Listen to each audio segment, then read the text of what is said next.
கேள்வி ஒன்றாக இருந்தாலும் பதில் எப்படியா இருக்கான், ஆளுக்கு ஏற்ற மாதிரி மாறுபடும். நேரில் வந்துட்டால் என்ன பண்ணிடலாம், எல்லா கேள்வியும் கேட்டு தெளிவாக. அதுக்கு தான் சத் சங்கம். என்னுடைய நோக்கம் எல்லாம் மனிதர்கள் எல்லாம் மகிழ்ச்சியாக இருக்கணும், அவ்வளோதான். இதுக்கு பதிலாக எப்படி சொல்ல முடியும்? ஏன்னா உங்கள் சூழல் ஒருத்தர் ஒரு மாதிரி, ஆண் ஒரு மாதிரிக்கிறான், பெண் ஒரு மாதிரிக்கிறான். பெண் ஆணும் ஒரே மாதிரி கொண்டாட முடியாது, அப்படி தானே? ஒரு பொதுவாக ஒரு மனுஷன்னா புடவை கட்டி கொண்டாடணுன்னு என்ன பண்ணுவான், எல்லாரும் டென்ஷனாக ஆகிடுவான். ஏன்? ஏன்னா அறிவு இதை பாரு, எல்லோரும் எப்படிடா புடவை கட்ட முடியும்? பொம்பளை கட்டிப்பா, ஆம்பளை எப்படி கட்டிக்க முடியும்? ஆம்பளை இருந்தாலும் பொம்பளை இருந்தாலும் புடவை கட்டலாம், தெரியுமா உங்களுக்கு? அதே மாதிரி எல்லோரும் வேஷ்டி கட்டி கொண்டாடலாம், ஆம்பளை இருந்தாலும் பொம்பளை இருந்தாலும் கட்டலாம். இப்போ நான் என்னை எப்படி கொண்டாடுறதுன்னா, ஒரு துண்டு மட்டும் எடுத்து தனியாக வச்சுன்னு கட்டிக்கோ, மீதி எல்லாத்தையும் அவுத்து போட்டுருன்னு செய்வாங்க. அப்புறம் பதில் சொல்ல கிடையாது. ஏன்? சொன்ன பதில் பயனும் இல்லை. அதனால் அவங்க மாறுவாங்களா என்ன? மாற முடியாது. வரும் எதார்த்தம் அதானே. அப்போ ஒவ்வொரு மனிதனும் தனித்தனி தான், தனித்தனியாக இருக்கிறவன் தனித்தனியாக தான் எப்படி கொண்டாடணும்னு அவன் தான் கண்டுபிடிக்கணும். இது ஒரு குருவோ இல்லை ஒரு பெரிய ஆளோ ஒரு புரிந்தவரோ போய் என்ன சொல்ல முடியாது. எல்லாரும் முன்னம்பல் வரிசையில் மேலே இருக்கிற பல்லுங்க 4 தெரு வரிசைங்க. என்ன சொல்லலாம்? ட்ரைனிங் எடுக்கணும் இப்போ சிரிக்கிறதுக்கு. இப்படி சிரிச்சணும் டக்குன்னு. மேலே இருக்கிற 4 மட்டும்தான். சில பேருக்கு 4 பல் இருக்காது, அப்படிலாம் சிரிக்கக்கூடாது, அப்படி தானே? இப்போ என்ன நான் கொண்டாடுது எப்படின்னு யார் கேட்குறாருன்னு பார்த்து தான் நம்ம என்ன பண்ணா ஆல்மா நம்ம சொல்லணும், தம்பி உனக்கு பல்லுக்குதா, மேலே 4 பல்லுக்குதா? இப்போ மேலே கரெக்டாக 4 பல்லுக்குதுங்க, சைடில் தான் ஒரு பல்லு போயிடுச்சுன்னுவான். என்ன கார்த்தி, அப்பா நம்ம கொண்டாடலாம் பொழுது. ஏன்? மேலே இருக்கிற முன்னம்பல் 4 இது இல்லைண்ணா ஆணாக கொண்டாடுன்றேன், அழித்தன்மை வாச்சிச்சு, அப்போ அவர் கொண்டாடக்கூடாதா? பெண்ணாக இருந்து கொண்டாடுன்றேன், ஆணாயிட்டார் இல்லை அலி ஆகிட்டார், கொண்டாடக்கூடாதா? அப்போ என்னை நான் கொண்டாடுவது எப்படின்னு என்ன பண்ண முடியாது. நான் பொதுவாக என்ன பண்ண முடியாது, ஒரு பதில் சொல்ல முடியாது, சொல்லவும் கூடாது. ஒருத்தர் கூழ் குடித்து கொண்டாடலாம், ஒருத்தர் பிரியாணி சாப்பிட்டு கொண்டாடலாம், ஒருத்தர் கேக்கு வெட்டி கொண்டாடலாம், அப்படி தானே? ஒருத்தர் முத்தமிட்டு கொண்டாடலாம்.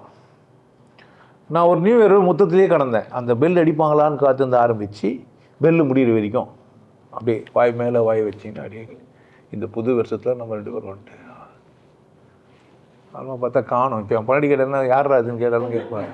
உங்களுக்கு பிரச்சனை சிரிச்சுட்டு போயிட்டீங்க, எனக்கு தான் அது எந்த வருஷம் யார் அப்படின்னா நான் சும்மா சொன்னால் ஒத்துப்பீங்க, நீங்கள் ஒத்துப்பீங்க, அவ ஒத்துக்க மாட்டா. சண்டை போடணும், சண்டை போடாத மண் இல்லை, நீ பெரிய ஆள் தான் எல்லாத்துக்கும் போயிட்டு வரணும். அவளே சண்டை போடணுன்னா இதே எடுத்து என்ன பண்ணலாம், அது மனநிலையை பொறுத்து அப்பப்போ எடுத்துக்கலாம். இப்போ எப்படி கொண்டாடுறது? உங்களுக்கு யாரோ ஒருத்தர் சின்னதாக ஒரு கஷ்டத்தை கொடுத்துட்டாங்கன்னா ஹிஸ்ட்ரி எடுப்பீங்கல்ல, நான் அன்றைக்கே நீ இப்படி தான், நான் அப்போவே நான் போகணும் ஒட்டு குத்தேன், இதுக்கு முன்னாடியே நான் ஒரு வாட்டி மன்னிச்சுக்கிறேன், நீ எப்போ பார்த்தாலும் இப்படி தான் பண்ணுற, சொல்லுமா சொல்ல மாட்டோமா? எப்படி டக்குன்னு எடுத்தோம் அதே ஃபைலை வச்சு நான் கொண்டாடி இருந்தான், திரும்ப மடிச்சு வச்சுருவோம், திரும்ப வேறு கதை போயின்னு இருக்கோம். திரும்ப சந்தோஷமான விஷயம்னா சந்தோஷத்தெல்லாம் எடுத்து சொல்லுவோம், நீ அப்பே நம்ம இப்படி பண்ண. நிறைய ஆண்களுக்கு பிரச்சனையாக இருக்கும். நம்ம முதல்ல பார்த்த படம் இது, கல்யாணம் ஆகும்போது பார்த்த படம் இது முதல் கல்யாண நாளுக்கு எடுத்து வந்து புடவை வேணுவோம், தெரியாது. ஆமாம், சத்தியமாக மனுஷனுக்கு ஞாபகமே இருக்காது. இருக்கா? எந்த ஆம்பளைனா எந்த பொம்பளைனா சொல்லுங்க, எங்கள் வீட்டுக்காருக்கு என்ன நான் புடவை எடுத்து கொடுத்தேன் ஞாபகம் இதுன்னு சொல்லுங்களேன். பார்க்க பாவான் ஒரே திக்கு தடை நிற்பான். இதே விடுறா இது நான் வச்சுக்கிறீங்க முன்னாடி புடவை இது புடவை ஃபஸ்ட்டு எடுத்து கொடுத்தேன், சாத்தியமே இல்லை. அவளுக்கு அதை தவிர வேறு விஷயமே இல்லை. நீங்கள் 15வது பிறந்த நாளுக்கு, நீங்கள் 4வது கல்யாண நாளுக்கு, உங்கள் அம்மா அன்றைக்கி 10வது கல்யாண நாளுக்கு என்ன பண்ணாங்க தெரியுமா? கல்யாண நாளே தெரியாது, இதில் வர 10வது கிடையாது. இப்போ கொண்டாடுவது எப்படி சொல்கிறது? நான் எப்படி சொல்கிறது? ஏழ்மையாக இருக்கிறார் அவர் எப்படி கொண்டாடுறது? இயேசுநாதருக்கே பெரிய பிரச்சனை ஆகிட்டுக்குது. நியூ இயருக்கு மேலேருந்து வந்துக்கிறாரு, வந்து பணக்காரன் கிட்ட போய் கதவு தட்டிக்கிறாரு, நான் தான் இயேசுநாதர் வந்துக்கிறேன் அப்படின்ட்டு. அறிவுதா? பைத்தியம், வித்தியாசமான ஒரு பைத்தியமாகிற போடான்னு தெரிஞ்சிட்டானு. கொண்டாடுறது யாருக்கு தான்? இயேசுநாதருக்கு தான். அவருக்கு பிடிக்கல. அவர் தான் சேர்த்து செல்லில் வச்சுட்டு மேலே ஆகிறோம் வரும்போது வருவார். அதான் நான் வந்துக்கிறேன் நான் கூட அடிட்டாங்க. இத்தனைக்கும் அதே அங்கேயும் ஆணியெல்லாம் ஒரு இடத்த காட்டுறாரு. நீ ஏன் கீச்சின்னு வந்துக்கிறேன்னு ஒரு 10 வீட்டில் போனார். இது பாவம் இதே நிலமை தான் எல்லாம் தெரிஞ்சிட்டானுங்க. எல்லாம் சில பேர் பூட்டானுங்க. ஊரில் ஒரு பைத்தியக்காரன் வந்துக்கிறான், மாரி வீட்டுக்கு வந்து ஏசுனது வந்துக்கிறேன்னு சொல்கிறான், கையெல்லாம் கீச்சிட்டுக்கிறான். ஆமாம், அதே மாதிரி முடியெல்லாம் வச்சுக்கிறான், முள்ளு கம்பியெல்லாம் குத்துந்தா அவரை டிசைன் பண்ணிக்கிறான். உஷாராக இருக்குன்ட்டு உடனே எல்லாருக்கும் தெரிஞ்சிச்சு. எல்லோரும் என்ன பண்ணிட்டானுங்க. அவன் எந்த கதை தட்டாலும் திறக்கவே இல்லை. ஆனாலும் அந்த அவருடைய முயற்சி ஏசுனாராச்சே, அன்பை பிரதானம் இல்லை, எத்தனை வாட்டினா கண்ணத்தை காட்டுவார். ஒரு வீட்டில் போய் கதவு தட்டலான்னு போனார், திறந்துன்னு உள்ளே போய் விட்டார் பொத்துன்னு. அவர் ஏசுனார். நீ எதுவும் சொல்லிட்டாலே இந்த ஏழை வீட்டில் ஒருத்தன் வரனா யாராக தான் இருக்க முடியும், ஏசுனாரில் தான் இருக்க முடியும்ட்டான் அவன். ஏசுனாருக்கு நிலமை எப்படி இது? அப்போ ஏசுனார் கொண்ட வந்தால் கூட இங்கே எவனோ ஒருத்தன் ஏழை இருந்தால் தான் ஆச்சு. இல்லைன்னா என்ன பண்ண மாட்டாங்க, அவரை வெல்கம் பண்ணுவாங்க. அப்படியே ஏசுனாரா இருந்தாலும் வீட்டில் போயிட்டே தான் ஆகணும், சாஸ்தாங்கமாக போய் விடணும். அதனால் கொண்டாடுறது எப்படின்னு எனக்கு கேட்டால் என்ன பண்ணுவான், என்னை கூடுவான். சரக்கு வச்சு கொண்டாடுனா எப்போ ஒரு கூட கட்டி கடிக்கு தண்ணுவான். கரெக்டாக இல்லையா? உனக்கு என்னடா நீ ஜாக்கெட்டில் வாங்கி குடிக்கிற, என்ன அது மாதிரி இல்லையே. நான் இப்போ நான் சொல்கிறேன், கொண்டாடணுன்னா தலைவலியெல்லாம் வராது மாதிரி நல்ல சரக்கு அவனு இருக்குதுன்னு கேட்டு சொன்னவொடனே அடுத்த கேள்வி கேட்குறான், என்ன சரக்கு? இது மாதிரி ஜாக் டேனியல்னா அது 5000 ரூபாய் வச்சு நீ என்ன பண்ணுவேன், எனக்கு ஒரு 4000 ரூபாய் அனுப்புனா என்ன பண்ணுறது? இந்த மாதிரி சொல்லக்கூடாது. இப்படி கொண்டாடுன்னா என்ன பண்ணுறோம் நம்மளையே? அம்மா காமத்தை கொண்டாடு, எங்கள் வீட்டுக்கார் சரி கிடையாது வாங்கி அண்ணுவாங்க. என்ன பண்ணுறது நம்ம? ஐயோ நம்ம தெரியாமல் சொல்லிட்டோம் பொழுது. ஆளால் கூப்பிட்டு நம்ம நிலமை என்ன ஆவான்? ஒரு சிலர் பார்த்துருக்காருங்க, இது ஒரு வேலையை வச்சுன்னு போய்க்கிறானுங்க. ஒரு சில சாமியாருங்க கூட இது மாதிரி வேலையெல்லாம் இருக்கிறாங்க. அதுதான் கல்யாணம் பண்ணிக்காமே மொட்டை சாமியாராக வந்து உட்காந்துக்குது. ஆமாம், கட்சி வரைக்கும் யாரும் ஒன்றா இருக்கலாம், யாரும் கேட்க மாட்டாங்கல்ல. இப்போ நம்ம எதனா பேஸ்ட்டு போனால் கூட பயந்துனே போனோம் வீட்டுக்குள்ளே போகும்போது. லைவ் பார்த்தாலாம் இல்லையாரு கேட்கணும், முதல்ல லைவ் பார்த்தியாடி இல்லை நம்ம நிலமை என்ன ஆவான்? அப்போ பிரச்சனை இருக்குது தானே. இப்போ என்ன சொல்லணும், இப்போ யார் யாருன்னா எப்படி இப்படி கொண்டாடுறதுன்னு சொல்லலாம். சொன்ன என்ன ஆவான்?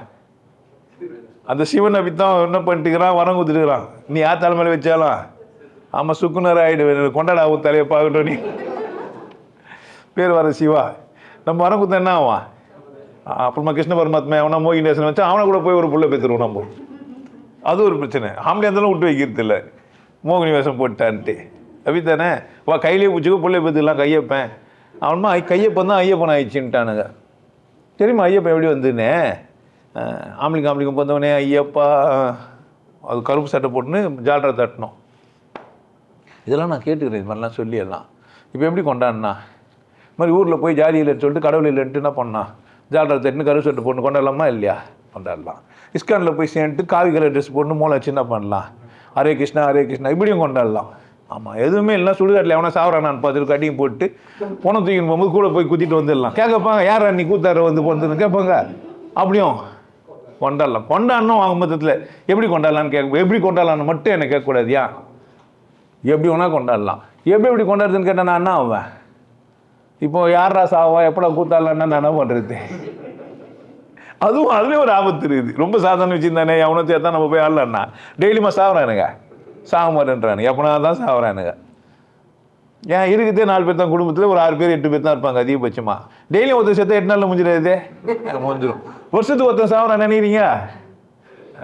மாமனார் எப்போ சேர்த்தார்? 10 வருஷத்துக்கு முன்னாடி. மாமியார் ஒன்றும் சாவலைன்றாங்க. எதனா ரூல் வச்சுக்கிறானுங்க. புருஷனை பண்ணிட்டு நம்ம வாழ்ந்தோம், நம்ம 5 வருஷத்துல நீ செத்தா நான் செத்துணுன்னு வச்சுக்கிறானுங்க. இல்லையே, அப்படி தானே? அம்மா இன்னும் அப்பங்கெல்லாம் பிள்ளைங்களை சாக வச்சுட்டு அப்பன்னு கேட்குறானுங்க. அதெல்லாம் ஒழுக்கமாக நடந்துக்குதா? அப்போ முதல்ல செத்துருவார், ஆரம்பமாக தான் புள்ள சேப்பானா இருக்குதுன்னா புள்ள செத்துடுறான். அம்மா உட்காந்துக்கிறான், ஒன்றும் வயசாகிட்டு போயிடும். 2 பிள்ளை பெற்று 2 பிள்ளையும் சாக வச்சுட்டு மருமகளும் சாக வச்சுட்டு அம்மா உட்காந்துக்கிறா. பேரை சாகுவானா பார்த்துட்டு போகலாமான்ட்டு. அப்போ சாவுக்கு போய் கூத்தாடி கொண்டாட முடியா? அப்போ எப்படி கொண்டாடுறது? இது மாதிரிலாம் பேசக்கூடாது தானே. இப்போ சமூகத்தில் மேலே இருக்கிறவங்களா எவ்வளோ வயிற்று எறிவாங்க? வயிறு எறிவாங்களா எறிய மாட்டாங்களா? ஏற்கனவே நான் 2 பிள்ளை சாக வச்சுட்டு மருமகளை சாக வச்சுட்டு வேதனையோடு உட்காந்துக்கிறேன், எப்படி பேசுகிறான் பாருன்னு. ஏன் சாக வச்சுட்டு உட்காந்துக்கிற? செத்துற வேண்டியது தானே. அப்போ சாவு வந்தால் தான் சாவா. அப்போ அவன் என்ன பண்ணுகிறா? கொண்டாடி தான் இருக்கிறான். ஆமாம், அந்த பையன் ராமனை கூப்பிட்டு வச்சுட்டு 3வது பொண்டாட்டி சொல்லிட்டான்ட்டு யார் நம்ம தசரா இவனை காட்டுக்கு போடான்ட்டுக்கிறான். பொண்டாட்டி அவ்வளோ முக்கியமாகிட்டுக்குது. புள்ள அவனுக்கு சாவுற சனி சாவன் உனக்கு முதலில் சாக வேண்டியது தானே. என்னையாண்டா காட்டுக்கு அனுப்புறது? திட்டிருக்கணும்ல. அப்படியே அப்பா பேச்சு கீர்த்து கொலையாமல் இருந்தான். அப்படியே கொண்டாடுவீங்க சனினை. சொல்லணுமா இல்லையா? அப்பா கிட்ட போய் கேட்டேன், நான் இதுமாதிரி சீதா வீட்டுன்னு போயிட்டான்ப்பா, என்ன பண்ணுறதுன்னு சொல்லியிருந்தா என்ன பண்ண போனால் வேறு கல்யாணம் பண்ணு வேடன்னு சொல்லியிருப்பான். அப்போ போய் அப்பா ஆலோசனையே கேட்கல. அப்போ ஏதனை நான் எவ்வளோ என்ன நினச்சேன்னா அதுதான் நம்ம படிச்சுக்கணும். இப்போ அவன் சொன்னது சரின்ட்டு நம்மளும் என்ன பண்ணணும், ஊரில் இருக்கிறோம்லாம். ஆமாம், அவர் கஷ்டப்பட்டு உட்காந்து நடுவு ரைட்டு பேசினார், இதான் சரின்னாருனா நீங்கள் என்ன பண்ணா? ஆமாம், இதுவும் சரி நான் சொல்கிறது சரின்னு 3வது ஒரு ட்ராக் விட்டுருவார். நம்ம குடும்பத்தை வளமாக வச்சுக்கிட்டு ஆம்பளையா பொம்பளையா யாருடைய பங்கு பெருசு? குடும்பத்தை வளமாக வச்சுக்கிறதுக்கு பட்டிமன்றம் நிறைய பொறுப்பு மிகுந்தது. ஆண்களுக்கே ஒரு 6 பேர், பெண்களுக்கே ஒரு 6 பேர் இஷ்டத்துக்கு பேசுவாங்க. இவர் நான் சொல்லுவார், ஒரு குடும்பம்னா 2 பேரும் சேர்ந்தது தான் சொல்லுவார சொல்ல மாட்டார். இது பொங்கலுக்கு பார்த்துருந்தேன் நான். தப்பு யாரு? எந்த அவனுக்கு தான். ஒரு 4 பொங்கலுக்கு பார்த்து போய் தான் புரிஞ்சுது. ஓ, இவனுக்கு இப்படி தான் பேசினே பாருங்க பொழுது அப்படி தானே. அதில் பெங்களூர் விட்டு ஒருத்தர் வந்து ஒரு அப்போ ஹைஸ்கூல்லேருந்து ஒருத்தர் வந்துட்டாங்க. இன்னொன்னும் பேசுவாங்க. நம்ம என்ன பண்ணுறது, புதுசாக கதையெல்லாம் அவர் சொல்லுவாங்க. பேசுறது இவங்க பேசுகிறோம். லாஸ்ட்டில் வந்து அவர் 3ஆவதாக ஒன்று சொல்லுவார். இது 2 வருஷம் ஆச்சு, 3 வருஷம். உங்களுக்கு புரிஞ்சிச்சா பாருங்க. ஒன்றும் புரியாமல் கேட்டுருக்கணுங்களாங்கிறாங்க பட்டிமன்றத்தை. இதில் பெரிய கூத்துனா நடுவருக்கே தெரியாது எதுக்கு பேசுகிறோன்ட்டு. அவர் திரும்ப போய் குடும்பம் என்னன்னு கேட்டு பாருங்களேன், தெரியாது. அப்போ கொண்டாடுறது எப்படி பட்டிமன்றம் பார்த்தா? பைத்தியமாறு வரைக்கும் நம்ம என் குரு ஒருத்தர் சொல்லிடுறான், வெண்டுனா இருந்தபோது பன்மலர்கள் பறித்து எரிந்தது எத்தனை நிற்கிறான் என் குரு. அவனுக்கே அந்த பிரச்சனை.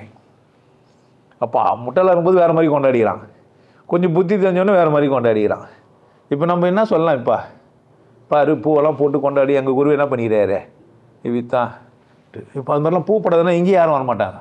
இது மாதிரிலாம் மாலை போடாதீங்க, பூ போடாதீங்க, எல்லாம் தேவையில்லாத வேலை. நீங்கன்னா அவ்வளோ பெரிய முட்டாளா? நீங்கள் அறிவாளியாக இருங்க, வந்தோமா போனோமா கேட்டோமா பேச்சுன்னு போயிடுங்க. இந்த மாலைலாம் எடுத்து வந்து போடாதீங்கன்னா அவன் நிலமை அலமை வெத்தோ உட்காந்து அம்மனுக்கு வேண்டிட்டான். வந்தீங்கன்னா உட்காந்து நீங்களே எழுந்து போவீங்க, சேர டருன்னுவீங்க, புர்ருன்னுவீங்க. என்ன கொண்டாட்டமாக இருக்கு சொன்னே இல்லையா? கொண்டாட்டமாக இருக்க வேண்டியது அப்படியே அமைதியாக வந்து சாந்தமாக உட்காருவாங்களே, போட மாட்டீங்க. அப்போ இஷ்டமாக இருக்குன்னு சொல்ல முடியாது. உங்கள் இஷ்டமாக இருக்குன்னு சொல்ல முடியும். ஏன் இஷ்டம் வந்தாக்கா 10 கட்டிங் வரையும் போயின்னு இருப்பான். என்ன பண்ணுறது?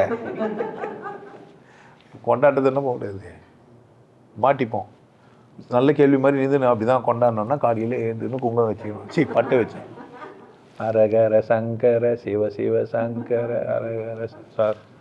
அவர் சிவா பேர் வச்சுறாரு, சங்கர் தான் சொல்லுவார். நாராயணா என்னும் பாராயணம். அவனுங்க அந்த இந்து கூட்டத்தில் போனானுங்க, சிவனை விட்டானா என்ன விட்டா அவனுக்கு வேறு ஒன்றா தெரியாது. கர்த்தரையே துதிப்பேன், காலையிலே துதிப்பேன். ஏன் கர்த்தர்னா நீங்கள் மாதிரி கிறிஸ்துவர் நினச்சிட்டு போகிறீங்க, காப்பாற்றுறவர் சொல்லலாமா இல்லையா? தெரியாது, புரியாத பாஷையில் ரேடியோ போடுவாங்க, கேட்டுனுக்க வேண்டியது தான். அதுக்கு முன்னாடி போட்டிங்கனாக்கா பூச்சின்னு போடுவாங்க. இப்போ ரேடியோவில் புரியாத பாஷைன்னா யாருக்கும் பிரச்சனை கிடையாது, ஆனால் உங்களுக்கே புரியாது. ஆனால் கொஞ்சம் புரிஞ்சுருக்கும் உங்களுக்கு, ஏன்னா பாதிக்கப்பட்டுக்கிறான் ஆள், இதனால் இப்படிலாம் சொல்லுவான். புரிஞ்சவங்களுக்கு என்ன பண்ணா, இப்போ ரேடியோவில் புரியாத பாஷையில் கற்றுறாங்கண்ணா இப்படி பேசிக்கலாம். நம்ம மொத்தத்தில் எந்தெந்த சூழ்நிலை எப்படி எப்படி வரும்னு யாருக்கும் தெரியாது. எப்போதும் மகிழ்ச்சியாக இருங்க, அவ்வளோதான். எதை செஞ்சாலும் ஏதவத்தை பத்தாலும் கடவுளோடு இருங்க. உங்களுக்கு எல்லாருக்கும் ஒரு விஷயம் சொல்கிறேன், ஆனந்த வாழ்வு அப்படின்ற ஒரு கோர்ஸ் யூடியூப்பில் போட்டு வச்சுருக்கேன். Happy life course. நீங்கள் மெம்பர் ஆனீங்கன்னா ஆனந்த வாழ்வு கோர்ஸை நேரடியாக நீங்கள் யூடியூப்பில் பார்க்கலாம். ஃபேமிலியாக டிவியில் போட்டு என்ன பண்ணலாம், எல்லாரும் ஃபேமிலியாக போட்டு பார்க்கலாம். ஒருத்தர் தான் சப்ஸ்கிரைப் பண்ணீங்க, 5 பேர் 6 பேர் என்ன பண்ணலாம், நீங்கள் அதை பார்க்கலாம். வாய்ப்பு பயன்படுத்திக்கப்பா. இறைவை உணர்வோம், இன்பத்தில் திளைப்போம். குருசில யோகிய நாடு உன்னை நீ கொண்டாடு. கொண்டாட்டம் உனது பிறப்புரிமை. மதம் மறப்போம், மனிதம் வளர்ப்போம். நல்லா இருங்க, சிறப்பாக இருங்க, கொண்டாட்டமாக இருங்க. உங்களை நீங்கள் மதிப்பு மிகுந்தவராக மாற்றுறது உங்கள் கையில் தான் இருக்குது. நல்லா இருங்க. நான் ஒரு வாய்ப்பு என்னை பயன்படுத்திக்கலாம். நல்லது.